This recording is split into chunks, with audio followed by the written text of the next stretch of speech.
আমি আনাসের কিন্তু এটা একটা সম্পদ। ও ওমর, আমি আনাসের গায়ের মধ্যে একটা আবাদা কই, আবা কিন্তু আমার একটা সম্পদ। ডাক্তার বলেন ওমর, ডাক্তার বলেন আনাস, বলো বলো বলো, তোমার আর কি সম্পদ আছে না?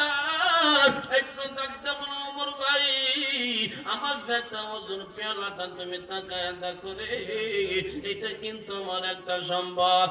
ওমর, এত সম্পদ লইয়া রে আমি কেমনে আল্লাহর কাছে জবাবদাহি করবো রে ওমর? ওমর চলতে করিয়া বল, আমি আনাস তো জবাবদাহি তো করতে পারবো না, এত মাল সম্পদ নিয়ে যাইয়ে তো আমি জবাবদাহি করতে পারবো না। ওমর কান্দে।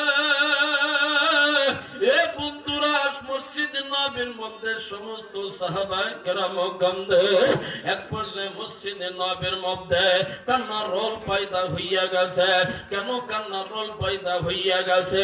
এ মুসলমান ভাইরা, যুবক বন্ধুগণ, এ পুতাম ভাইরা, এ পুতামবাসীরা, একটু ভালো করে পয়েন্টটা মনে রাখবেন। লক্ষ লক্ষ টাকা ব্যাংক ব্যালেন্স করে একটা চিন্তা করলাম না, হায়রে কবরের মাঝে আমারও যাইতে হবে।